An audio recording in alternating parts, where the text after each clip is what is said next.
So hello everyone, in this video we'll be working on the delete part. Let's call this method in the delete.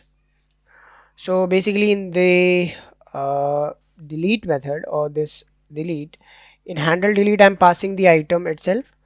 So I'll be directly deleting the item from the database by using try catch, just like the below item. Error. Similarly, message dot error, get error message, and error. Now in this, what I can do is I can get the response, await ToDo services. I can make the request, and we have delete ToDo. And in this, what we have to do is we have to pass the ID. So ID is inside this item because we are passing the item, and item contains all the fields. For example, title, description, ID, and other things. So I'll be passing the ID from it, and I can also log the response, what I got, and I can also send a message of success that item dot, okay, let me just add this, item dot title is deleted successfully.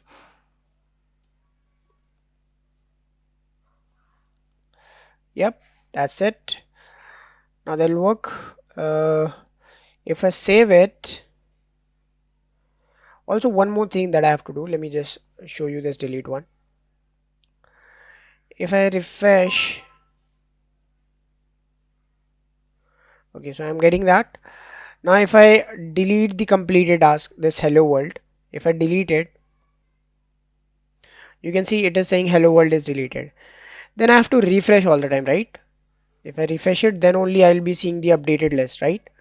And same goes for the update. When I'm adding any test or basically task, and if I'm editing any task, so I have to refresh again and again to get the new data, right? So we'll be also fixing that.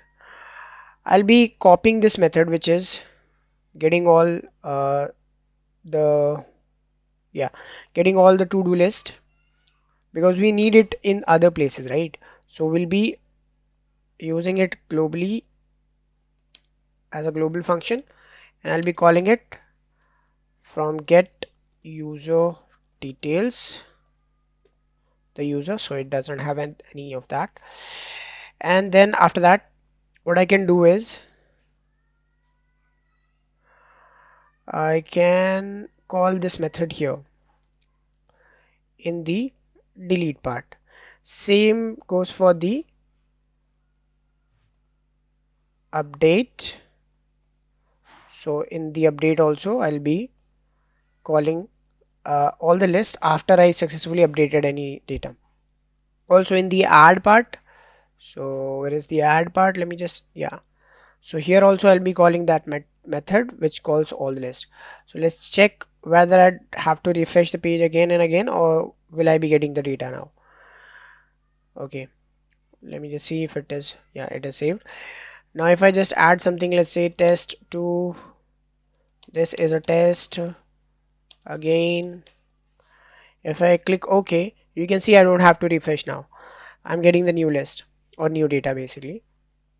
Now if I edit, let's say John Wick movie updated, update it, and I can make it as completed, and if I click OK, so you can see I don't have to do that again.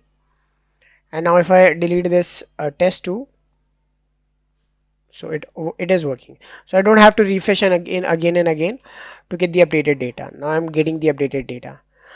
Now we'll be working on this checkbox part, that if I click on this, so it should be incomplete, and if I click it again, so it should be completed. So we'll be working on this changing of the status of the cards, or basically the to-do task, in the next video. Thank you for watching. Let's meet in the next video.